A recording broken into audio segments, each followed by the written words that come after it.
Thank you, Papua New Guinea. It gives me great pleasure.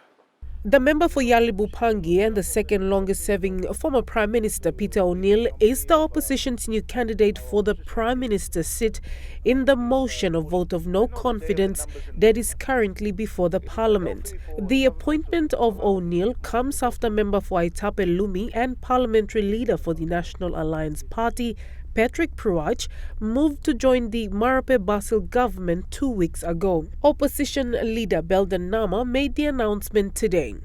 We in the opposition have to have faith in our candidate. He was just the Prime Minister then. He was given the mandate in the national general election.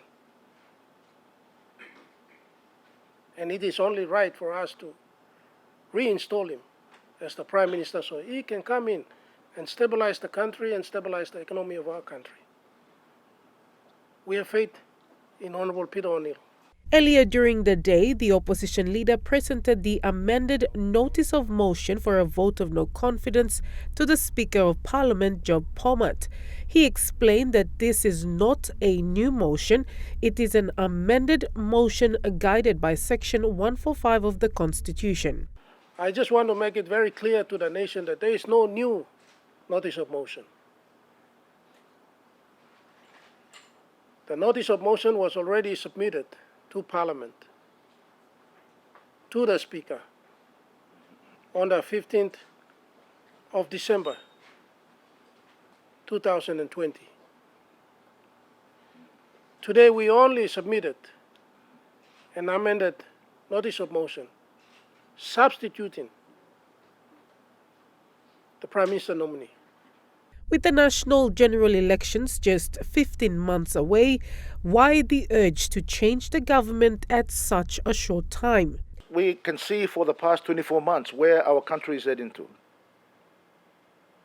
Our country is now its economy in recession.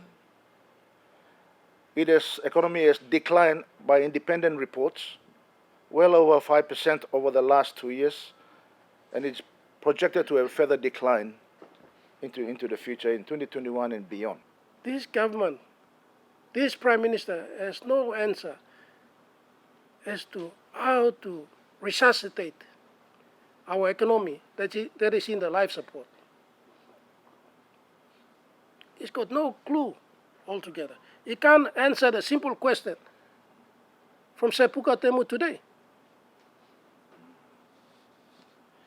How much more can Papua New Guinea borrow and from where? His Treasurer Yenlin Starkey said yesterday that debt to GDP is now at 51%. O'Neill is confident he will reduce the huge 51% debt to GDP ratio the Marape government has created, restore the economy by restoring investor confidence, and reduce unemployment. The business is about making the shareholder, making the investor, making the resource owner all happy and balanced. And that's the heart of the negotiations that needs to take place. So that's what we're going to do. Get all these projects back on track, create more jobs, open up the businesses. What is this nonsense about lockdown?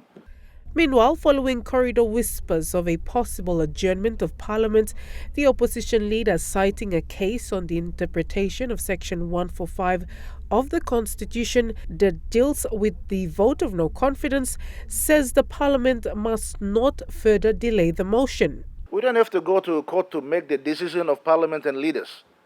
The law is very clear, standing order is very clear, precedence is very clear. That we need to make sure that we follow them and allow leaders to have their say. We need to debate the COVID issues. We need to debate the issues of our plunge in economy in our country. You cannot just adjourn because you are trying to avoid a possible vote of no confidence. Shaman Poreambab, National EMTV News.